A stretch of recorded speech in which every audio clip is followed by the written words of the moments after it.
Hello everyone, today's topic is glaucoma. Glaucoma के लिए mnemonic है Om Shanti Om.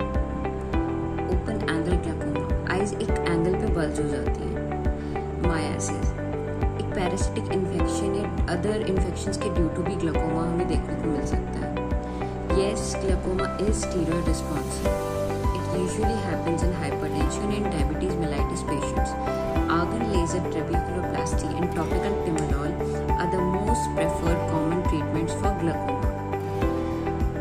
It is insidious onset, gradually worse होता जाता है, ज़्यादातर ओल्ड एज के मेल्स में होता है, and normal tension intraocular pressure.